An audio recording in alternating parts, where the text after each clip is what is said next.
I'm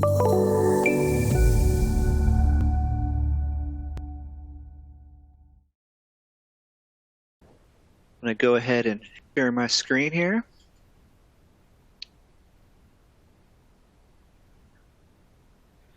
Good afternoon, everyone. My name is Scott Urbis, and welcome to the final session of our 8-week series, Accelerate Open Roads. Today, we're going to be dealing with producing digital deliverables. So some of the things that I'm going to cover today are we're going to first define what exactly is a digital deliverable, talk about some common types of design files that may be used for digital deliverables. We'll get into how we can create just some basic PDF sheet creation using the print organizer and the sheet index. Talk about how we can create some specialized sheets such as plan roll sheets, plan and profile roll sheets, and cross-section roll sheets. Sometimes you have to create those on your projects as a deliverable type. Then we'll start taking a look at the actual project design files and produce some proposed terrain models. So we'll create a terrain of our project in a DGN format, and then we'll also create an XML format of that terrain so that could be given to the contractor or someone else that's using a different piece of software. And we'll go into also cover 3D break lines and how to create just a 3D break line file that may be required for someone. We'll talk about how to export to the IFC file format, and then finally we'll finish off with just some cross-section reports. So first, what exactly is a digital deliverable? Digital deliverable could be many things, could be many types of electronic formats, but in our world, in the world of transportation or civil engineering, it's basically any digital data that can be used for design, construction, and asset management. Okay, so some of the common types of digital deliverables that we use in our world are, our project plan sheets, which generally are DGN files if you're using Bentley products, and then a lot of times those are printed out to PDF format, which is Adobe file format. Okay, so those are the two main ones I think that are used pretty much universally in our industry. But then we also have the 2D and 3D model files. Okay, now these are the individual open roads designer model files. And these would be your terrains, your geometry, your corridors, your drainage files, your bridge, all those DGN files. Now, you may also have what we call a civil integrated model design file. That's probably just going to be a collection of all of the above individual design files referenced into a single container, and that acts as your project file for your entire project. Okay, so that's another type of digital deliverable in some ways. Now, these formats, we can export this stuff out to other formats to be used in other pieces of software and for other applications. You can export out to XML, iModel, IFC, DWG, DXF, and so on. There's all these different things that we need to worry about once we get to the end of the project, because the contractor may need some of this information, an estimator may need some of this information, your agency may need some of this information, and a lot of times it's different files, different types of digital deliverables. There's even reports that come into play, some Word documents, Excel files, and then maybe some additional PDF reports, and maybe even just a basic old plain TXT file. Okay. So these are just some of the things that we commonly have on our projects, which I'm sure everyone is already familiar with some of these formats. So let's take a closer look at our project. I want to spend some time today going through how we can export some of this data, and also taking a closer look at some of the other things that we had on our project as we worked through this in this last 8-week session. So I'm going to jump over into the software here. And I'm going to kind of pick up where Joey left off last week. Last week we covered the drawing production. And Joey went through the process of creating plan and profile sheets. He also went through the process of creating the cross-section sheets and annotating the information. Okay, now, right now, if you're going to follow along with me at home or in your office, I'm working in the Session 8 data folder, and I'm in the Sheets folder, and I have the Highway 72 cross-sections opened up. Now, these are the sections that Joey was working on last week that he generated sheets for. And one thing I want to point out here that we didn't really get into last week was how the sheets are organized in this sheet index over here. If you recall, as he was creating these sheets, there is an option to add the sheets to this sheet index over here in the Explorer. And what that does for us is it organizes all our files and it numbers them accordingly. So you can see here that in my sheet index, this particular one's called Training Imperial, and this is linked to our work set that we're using. So we're using the Training Imperial work set. So this sheet index is linked to that, and so it knows how many sheets that I added to this sheet index. Now this sheet index here, this lives on your C drive, and if we go and browse into the program data folder here for the software, you can see that if we dig down deep into the back scenes of the software here, if we go to Program Data, Bentley, Open Roads Designer, CE, Configuration Workspaces, Training Examples Workset, that we have this DGN WS file there. And that's the actual sheet index. So this is where the sheets get written to, and that's how it keeps track and organizes the number of sheets that you have for your project. Okay, so remember that the sheet index, it's not stored in the active design file at all. It's stored in this DGN WS file here. Okay, so it's important to remember that. So I just want to point that out here. Okay, now I delivered a DGN WS file that I have here that I use to populate these sheets, and it should have all the sheet numbers, and it should load up similar to what we have here. So if you just drop that into the work set there, and you're using our training file, that hopefully that should work for you. So this is the DGN sheet index that I'm working, or DGN WS sheet index that I'm using for this session. Now, one other thing this is nice about the sheet index here is it organizes our files and also puts these sheet numbers in here that you can see. Also, you can add text favorites and fields to your border so that it populates the sheet numbers down here. Okay, so I set this one up so it would do my page totals here, or my sheet numbers and my sheet totals for my project. So it knows that we have 20 sheets, and you can see each sheet has its special number, and it can number each one of those accordingly. So that's all working based off of my sheet index over here in the Explorer. Now, one of the digital deliverables I talked about was just basic PDF file creation. So the way the sheet index can help us with just basic PDF file creation is, one, it's going to organize all our sheets, it's going to number them, put them in order accordingly. It also has the print organizer built into it. So you'll notice the icon up here is the print organizer. We can go directly to that, grab our PDF print driver there, click OK. That's going to load it into the print organizer here. It's going to create our PSET file for us. And it's going to load all our sheets in there. So now at this point, what we could do is just go over to select them all and just go to print and save it out to a PDF file. Okay, now for time purposes, I'm not going to do that. So I'm just going to open up my PDF file here that I've already gone ahead and created. So if you're following along with me and you have the data on your computer, if you just go to Session 8 Data and you go under Sheets, you will see that there's a Training Imperial PDF file there. And if you open that up, you'll see I got my plan sheets in there. They all look like they're supposed to. I have my cross-section sheets in there, one single PDF, and they're all numbered down here based off of my sheet index that I have set up in the software. Okay, so this would be considered, a simple digital deliverable of just the plans, right? Again, we can create that via the sheet index tool there with the print organizer here. Okay. So this print organizer has been around for quite some time, so I'm sure most people are already familiar with that tool.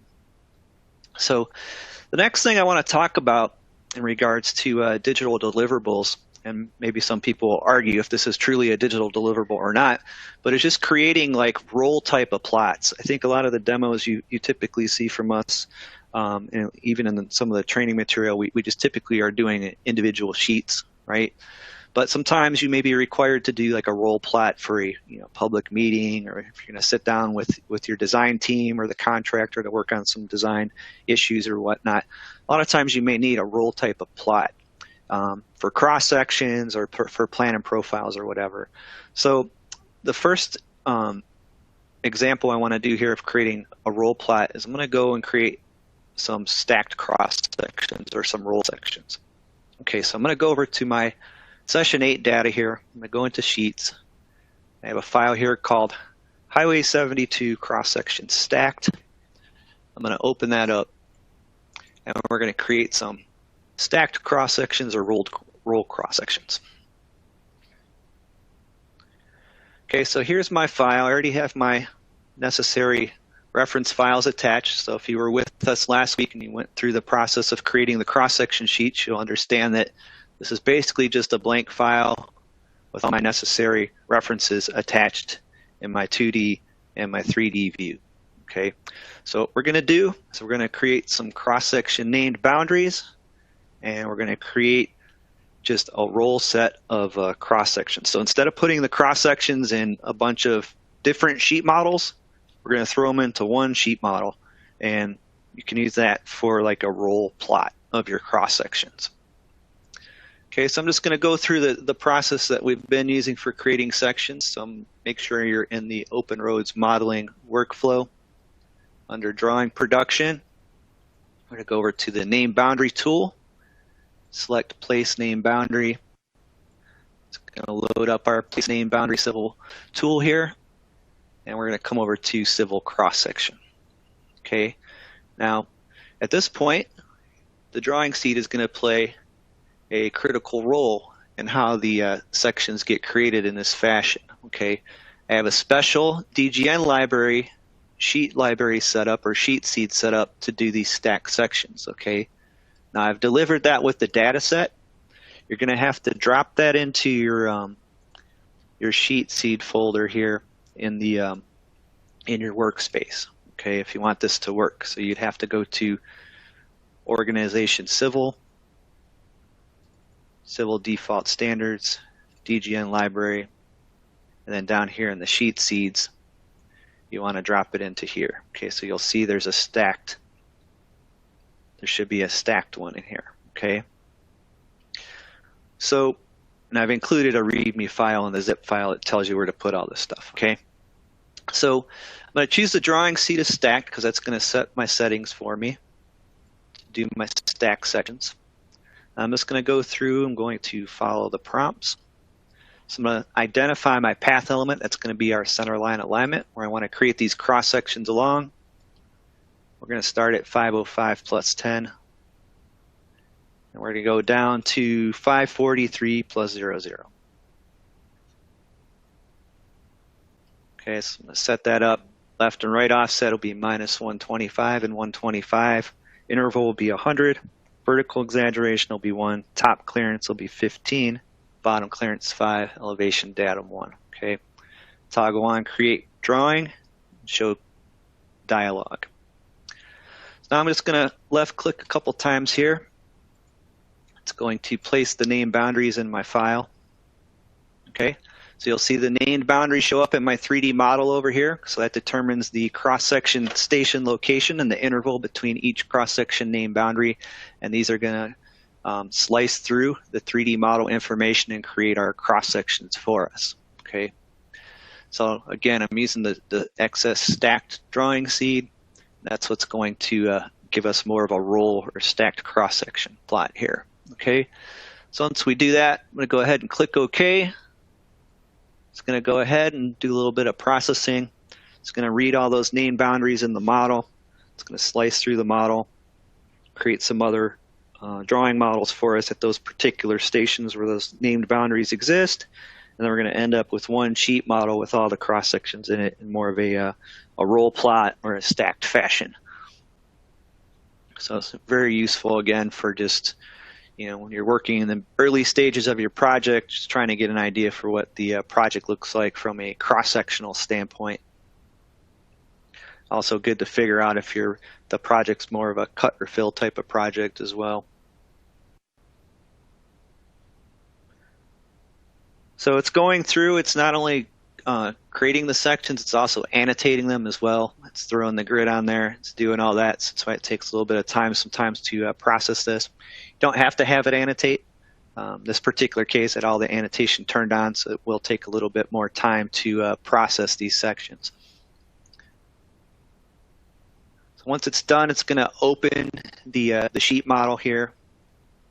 Okay, so I'm going to go ahead and close my name boundary dialog. It's done processing. Okay, and then we can go ahead and zoom into our sections over here, and you can see it put them all in one sheet model. Okay, and they're all annotated accordingly. Okay, and if we take a look down here at the bottom, you can see we have all the different drawing models there, but we just have one sheet model with all the different cross sections in it. So now if you want to make a roll plot of this, you can just simply place a fence around it or whatever, go to your plotting tools and print it to your plotter or to a PDF and whatnot. Okay, so that's how you do the roll plot. It's all based on having the special stacked cross-section sheet seed. Now I'm using OpenRoads Designer 2019 Release 2.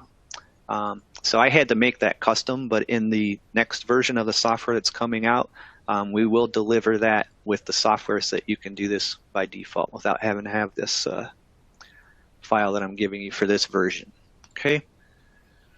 So now let's talk about how we create the plan and profile roll plots. It's kind of the same thing. We just change some settings and use a slightly different sheet seed definition file. So I'm going to change gears here. I'm going to open up my plan and profile roll sheets DGN file here, and that's located in the session 8 data sheets folder, Highway 72 plan and profile roll sheets. Okay, so I'm going to go ahead and open that. And again, this is just basically a blank file with the necessary references attached that I would need for my plan creation.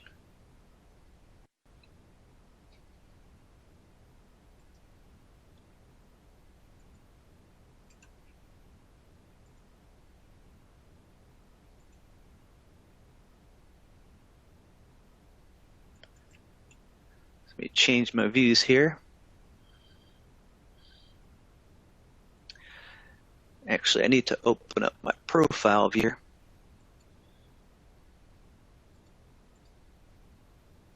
Okay, so here's my horizontal geometry, my 2D view here. Here's my profile model in view number 2. So the first thing we're going to do is we're going to create a roll plan sheet for this view here. So we're going to create a roll plan sheet, then we'll create a separate profile roll sheet. So I'm going to go up to OpenRoads Modeling again, go over to Drawing Production,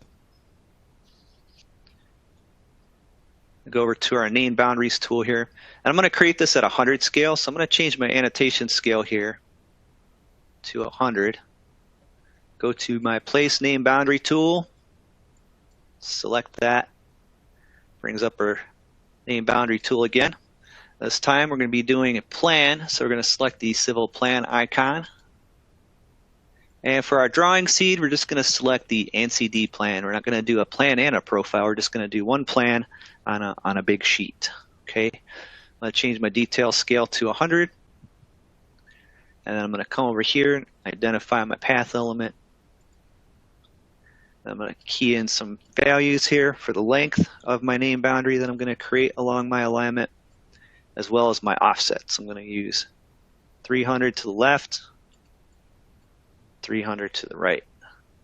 Okay, that's the width of our named boundary. Here's the length of our name boundary. And then the limits of this name boundary element that we're going to create for our plan. I'm just going to use the start and end station. And once I have that information entered in there, I'm just going to left click through the prompts. Notice it places the shape in there temporarily until I accept it. I'm going to left click to accept it. It's going to bring up the Create Drawing dialog. Once again, I want to make sure I'm using the proper scale, so I'm going to set this to 100. Now I'm going to go ahead and click OK.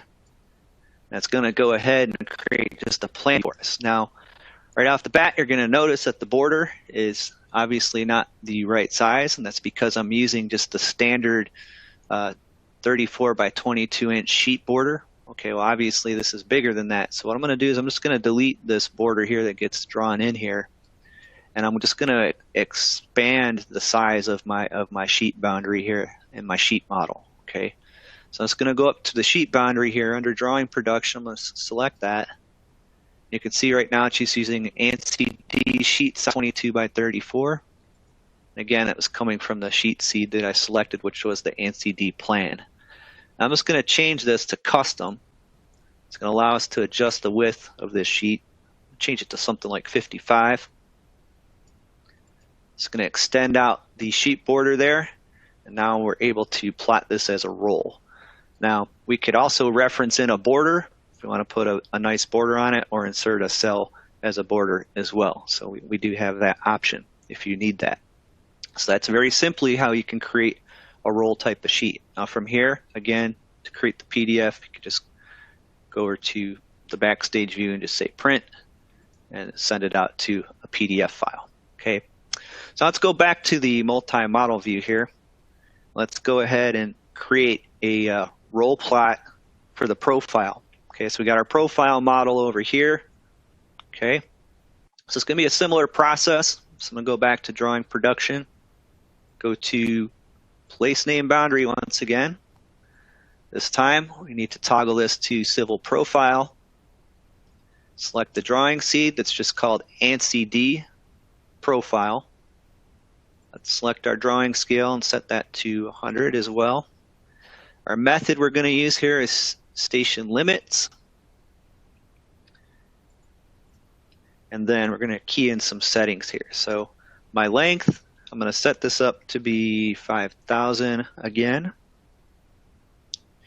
And then for my height, I'm going to set this for 160. I don't want it to be too high. And the other values here, I'm just going to leave and accept the defaults. Now, notice in the lower left corner, it's asking me to identify the profile view. So I'm just going to come over here and left click in my profile view. I'm going to change my stationing here. I want to go from 500 plus 00 to 549 plus 00. Okay, so make sure your settings look something like that. Okay, and it's going to draw that name boundary into the profile model. So this is going to be your window or your drawing clip window for the profile. Okay, so I'm going to left click in there to accept that. It's going to bring us to the create drawing dialog. Again, you can see the drawing seed that I'm using here, ANSI D profile. It's loading up the defaults from that drawing seed, so I'm going to change that to 100 for my drawing scale there. And then down here, we're just going to go ahead and click OK. It's going to go and generate a whole nother drawing for us of just the profile there, and it's also going to perform the annotation on that. So once again, it just brings in the standard sheet size that was defined with that sheet seed that we used, that drawing seed. So I'm just going to delete that. I'm going to adjust my sheet border here, or the sheet boundary. Change that to 55. Let's go ahead and expand that out. Okay, so now we got a nice sheet roll there for our profile. Okay, so or a PDF as well. Okay. So I just wanted to cover that real quick because it's pretty common stuff that you experience on a real project. It definitely deals with digital deliverables as far as a roll plot goes if you need to deliver that type of information. Okay, so the next thing I want to get into is just the project DGN files and just the project integrated model or the civil integrated model. I think you've seen that we've been working with reference files throughout the sessions. We have many reference files we've been dealing with, geometry, corridors, we have bridges, all kinds of models that we're working with. And generally it's a good practice to bring all these things together into an integrated model or just a design model so that everyone can see them, different disciplines and whatnot. So what I have here is a design model folders, session number 8 data, design model. If we go in there, I'm going to open up Highway 72 design model. Again, what this is just the collection of all of our design models brought into one file. This can be used for review purposes or whatever other information you need to gather from your project along the way. So essentially, it's always a good practice to bring this data together so that you could see the big picture of the project, right? So this is just a blank file. We go over to Home tab here. We take a look at our references. You just have all my necessary references attached in here for my project. So I got my horizontal and vertical geometry. I have my crossovers that I modeled, my intersection I modeled. I got my striping and my horizontal layout files, my proposed drainage. I got my finished corridor models, my bridges, all this stuff. So generally, it's good practice to keep one of these models in place at all time, because you may need to export this at some point as well to say like an iModel or some other format. So this also may be required for a digital deliverable. You know, your DOT may not just want the 2D DGN files; they may want this integrated, 3D thing that's all one, has all the files referenced into it. So it's always good practice to have that. It's good for reviewing and checking for issues along the way. So I want to show that real quick.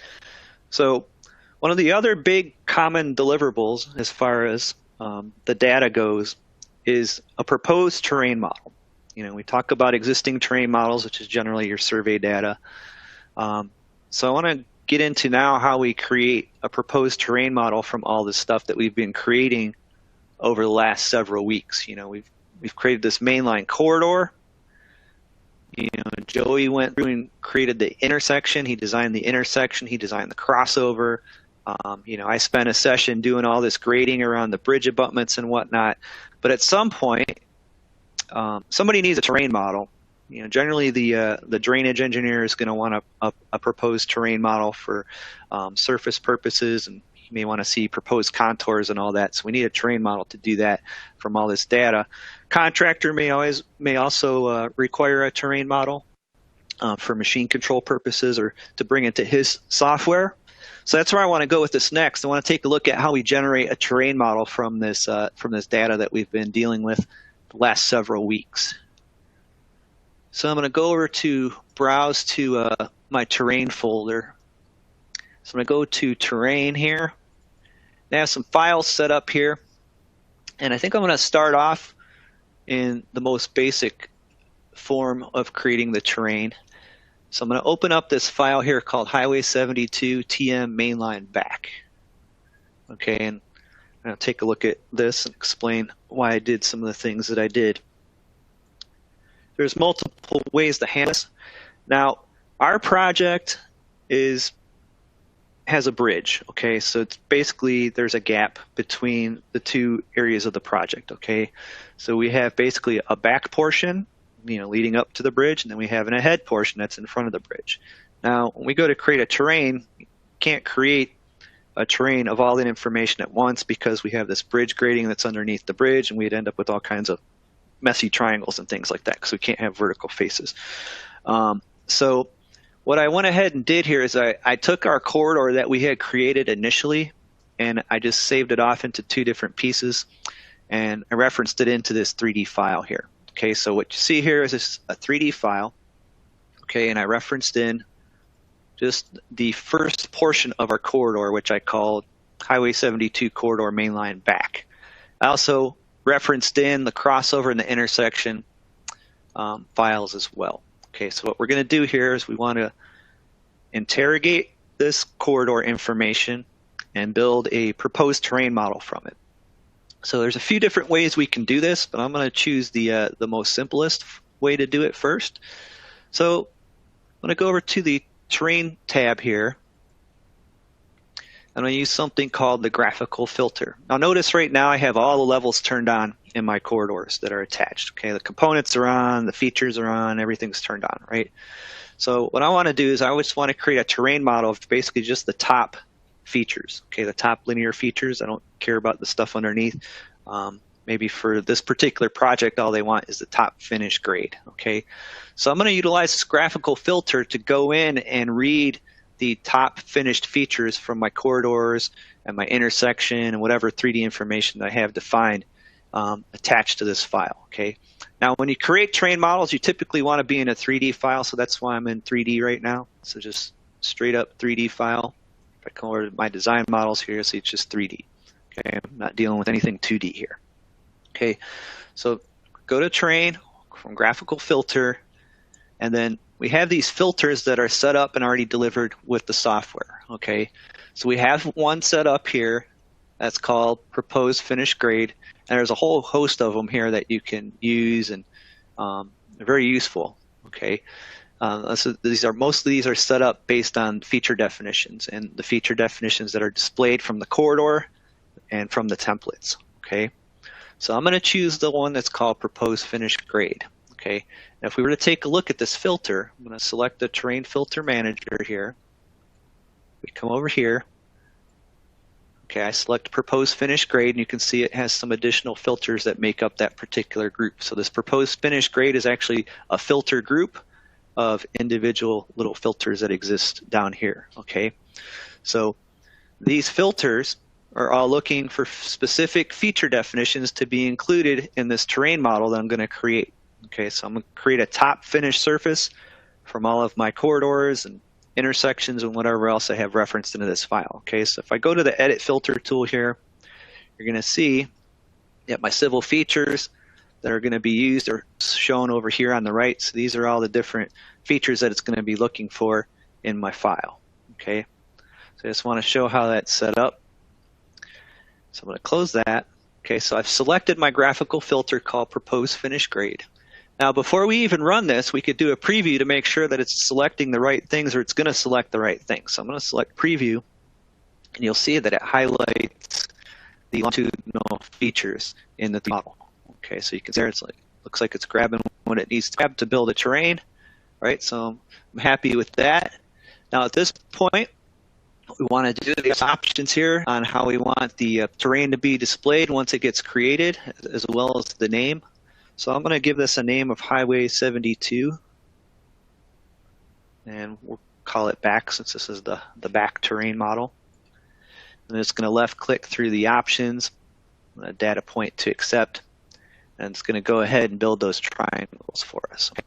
Let me change my display or turn off my references here so you can see the proposed triangles that it created. Okay, so there's my triangles there.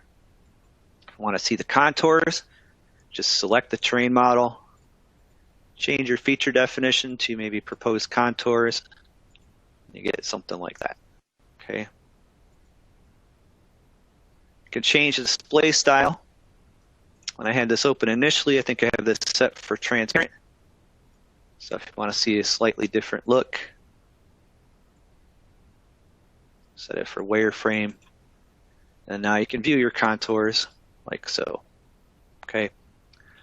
Now, so that would be for creating one piece of your project. Now, what if we wanted to create both pieces of the project? Okay, we have a corridor here and we have a corridor on the other side of the bridge. Well, we can do that. Okay, that's certainly a viable option, right? So I have another file over here called Highway 72 TM Mainline All, and this one has both corridor pieces referenced in, as well as the intersection and the crossover.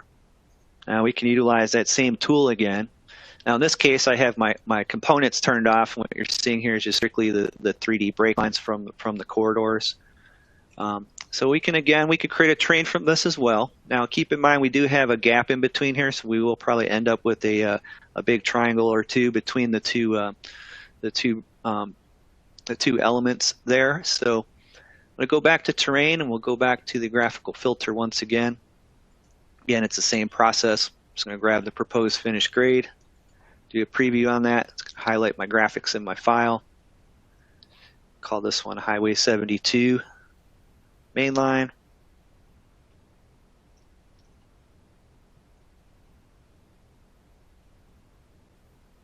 We'll call that one All. And we'll left click through the prompts. It's going to go ahead and create the terrain there. Okay, now you're going to see right away, where the bridge area is there. We've got there's a big triangle going on there. Okay, so it's maybe good or bad, depends on what you're trying to get out of this. Okay, but the key to this is that we have one complete terrain model for your project.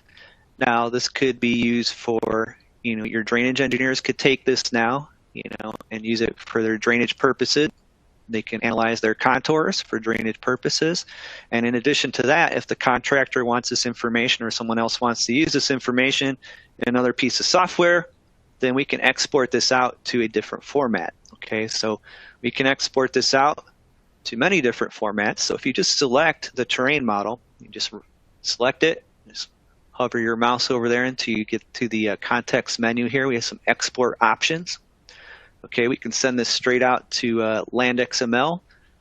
It's pretty common if you're working with a contractor that he may want the land XML information. Okay, now he may want just the triangles as a separate file, and he may also want the break lines as a separate file. So that's what I'm going to do next. I'm going to export the terrain model out as first as just the triangles only, and I'll export it out as the features only to land XML, and then he can bring that into his software that he uses.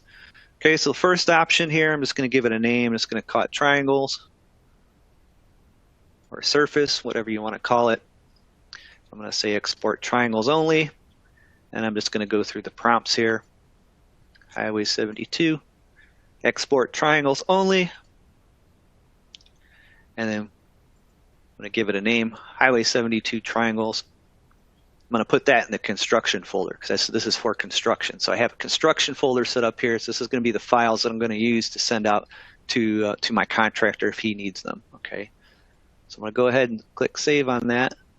I'm just going to overwrite that because I did this earlier to make sure it all worked.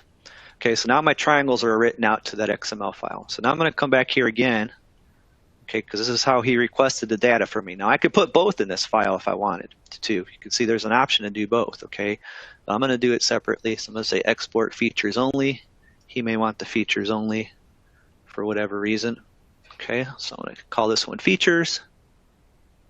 And send features out to land XML over here. And maybe I'll call that one break lines because maybe that's what he's used to using in his software. Maybe they're called break lines, okay? So now we have those two land XML files created. Now he can go do what he needs to do with those, okay? So that's how you can do that, okay? Now, I want to play a quick video here because we have a new tool that's coming in the next release. It's going to help optimize this process somewhat where you don't have to use the graphical filters, where we can just read the data directly from the feature definitions from the corridors and whatnot. So I'm going to push a quick video here that Joe Waxmunski, our product manager, made for us. I think it's about a minute or so. Just want to play this. I'm going to push this out to you guys. All right, let's look at the new tool coming out in R3, the 10.8 release. So you can see that we have the model referenced in, we have the intersection and the crossover. And the tool can be found under Create Terrain Models from Design Meshes. Remember, this is 10.8. So you can see the tool will actually take any of your design meshes with the volume option of design. It knows about the mesh in the file, so that's what it's using to determine what meshes should be used to create this design surface. In this case, I could go from top or bottom. If I wanted the rough grade, I could use that. In this case, I'm taking the top. Whatever I see on the top, I want to make a terrain model out of. I'm going to give it a feature definition, and it's going to take and make two terrains here. So let's just do proposed contours. And we can see we can make an exterior boundary, which is nice to reduce the triangulation, so we don't have to deal with that. And it's also going to make interior boundaries. And the nice part is it will make two exterior boundaries and voids if needed. And if there's a minimum area, I could also say, hey, anything less than 100 feet or 200 feet, I don't want to have an interior void. So just please not even do it and not even put it in the terrain. So right now I'm going to accept that the settings I have with the upfront heads up prompt and data point to accept, and it's interrogating that 3D model, and you can see it built contours. If we look at it here, you can see that it proposed contours. It built DC and DC1, and you can see that it took in the intersection. Very nice. In the crossover, let's zoom in here. You can see that it contoured that quite well by just looking at the three-dimensional design and build the terrain model from that automatically. When you need to create these the terrain models of your project. So that's coming in the next release, so look for that sometime soon. So the next topic I want to cover is just 3D break lines in general. This sometimes is required, again, for the contractor. He may just want a 3D break line file. Okay, so I want to show you how you can create that without having to deal with all the references and all that kind of stuff. He's generally probably not going to want all that. He probably just wants a DGN or a DWG or a DXF even of just the 3D features. Okay, so I'm going to go into another file here that I have set up.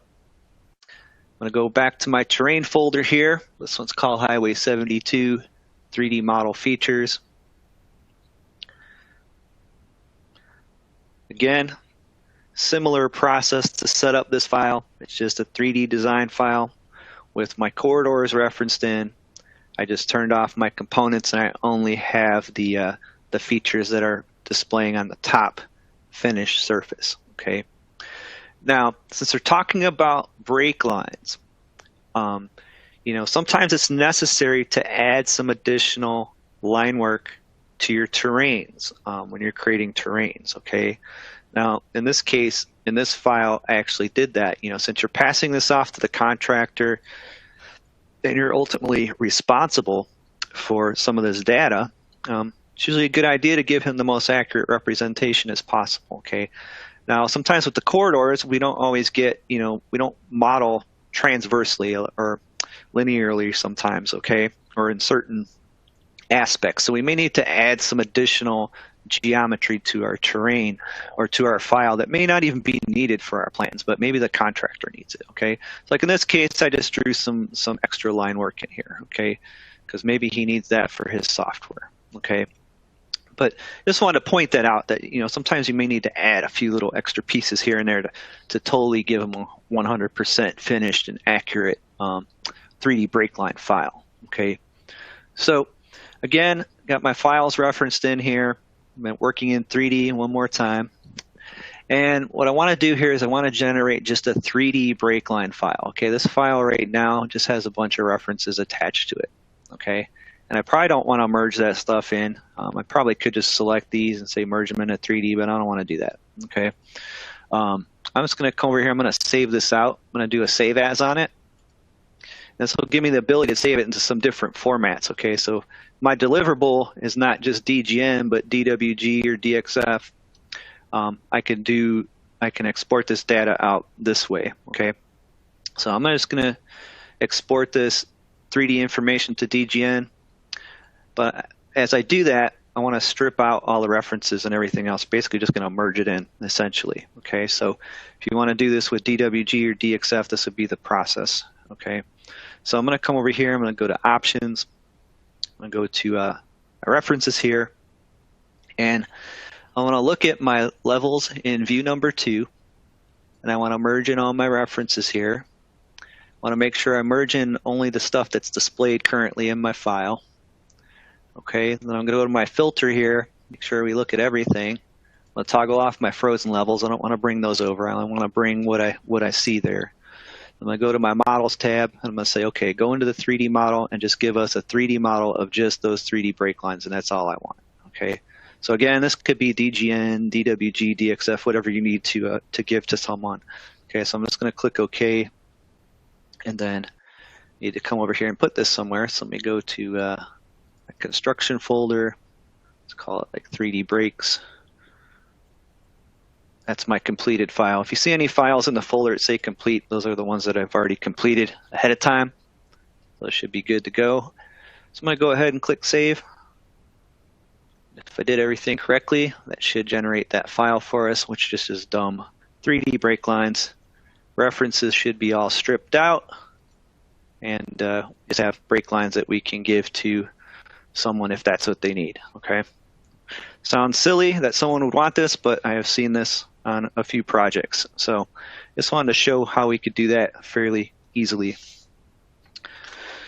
So a couple more items to cover here. Hopefully we could finish up early. Next thing I want to talk about is the export to IFC. IFC is kind of this industry foundation class file It's developed by the building smart people. It's typically used in building information modeling these days to hold data and models. Okay, it's basically just a text file format for models. Okay, so we can do that. So you'll notice here on the Home tab, we can import IRD and we can export IFC. Okay, so I'm going to focus on exporting to. Scott, are you there? Yeah. Yes. I'm here. Yep. Hello. I'm here. Is it just me, or have we lost audio for Scott? I'm here. Hello.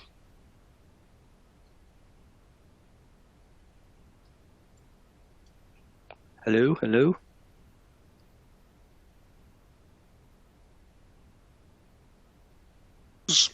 Scott, we have some folks losing audio. I still hear you. I think you're good. I think it might be just isolated to Joey, so I would just keep going.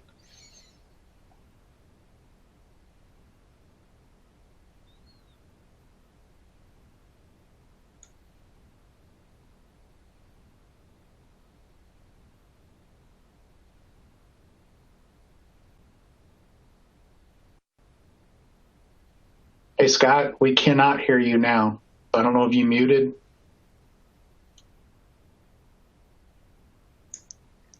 I could confirm that also, Chuck.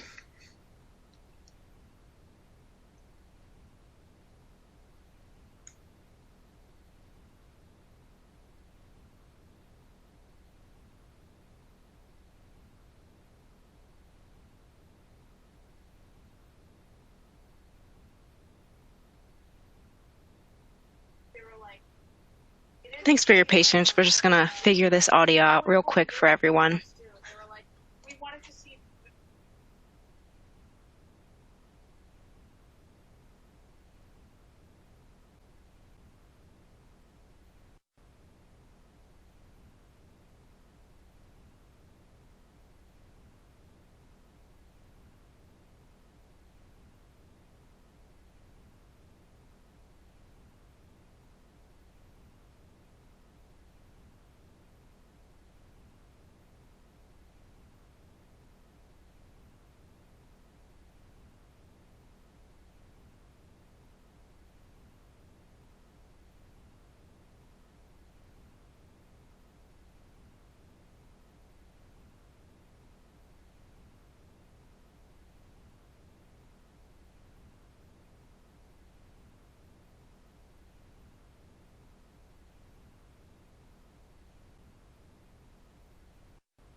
Have our presenter log out and log back in, so it'll be just a moment. Hello. Scott, I thought I heard you. Did you hear me? Let me try the laptop here. I don't know what's going on. I can hear you now, Scott. And I think we lost him.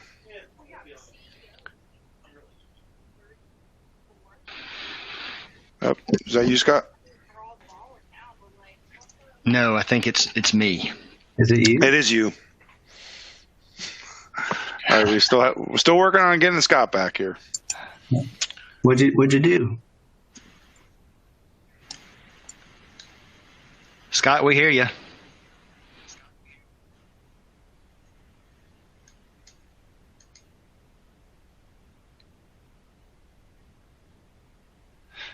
All right. Well, Scott gets his or logs back in, and we try and address this issue. A couple things in the meantime.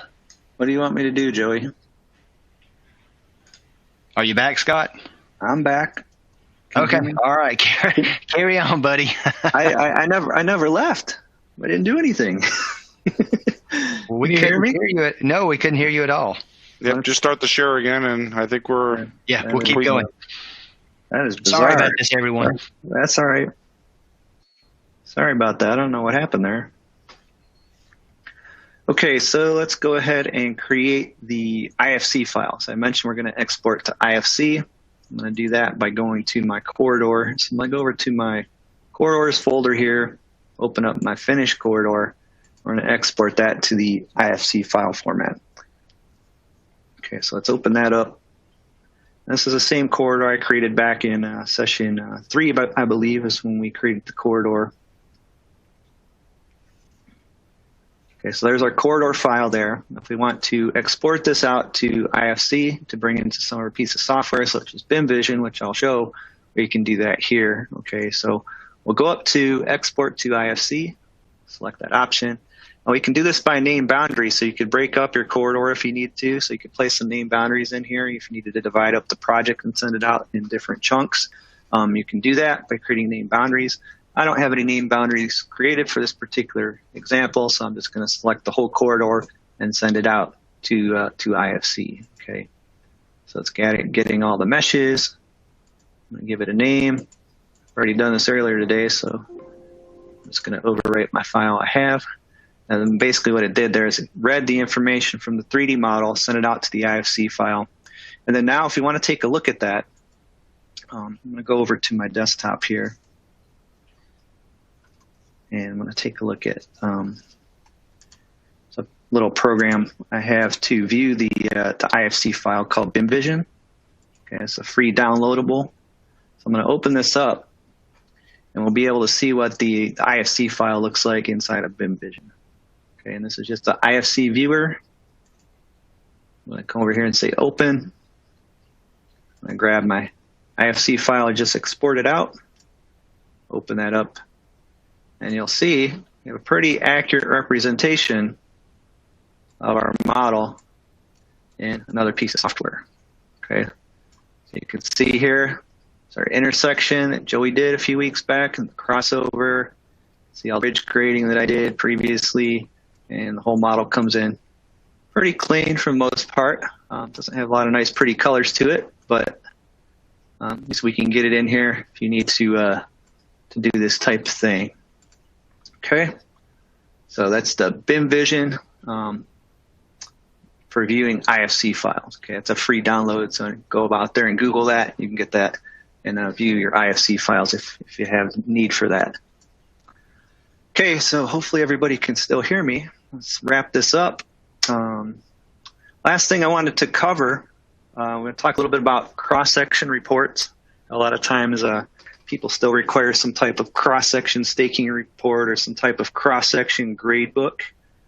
So we're going to wrap this up with a holiday video from Mr. Joe Waxmunski, our product manager, who's going to show us a little demo of the cross-section grade tool that's coming in the next release. That will show you how to get this cross-section type of information for slopes and offsets and all that useful stuff that you may need for a cross-section type report from your model.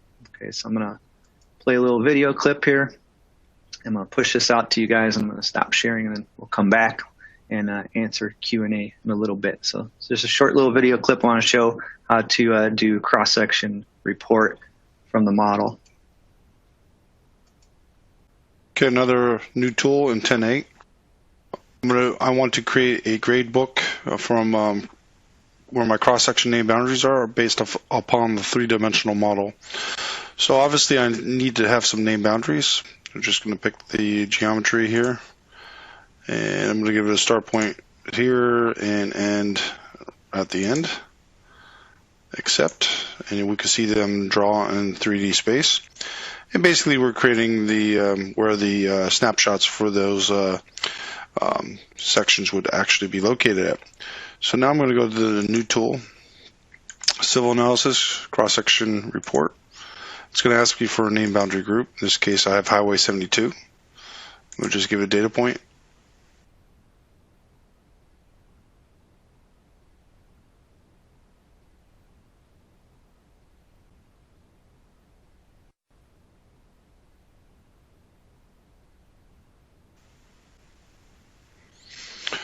And you can see the cross-section grade report. You have a couple formats as you had in the past.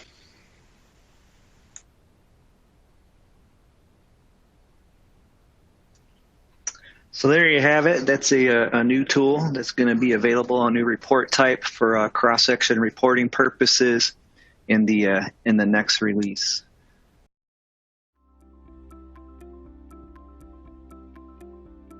If you found this video helpful, please give it a like. If you want to see more such series, consider subscribing to our channel. Thank you, and see you next time.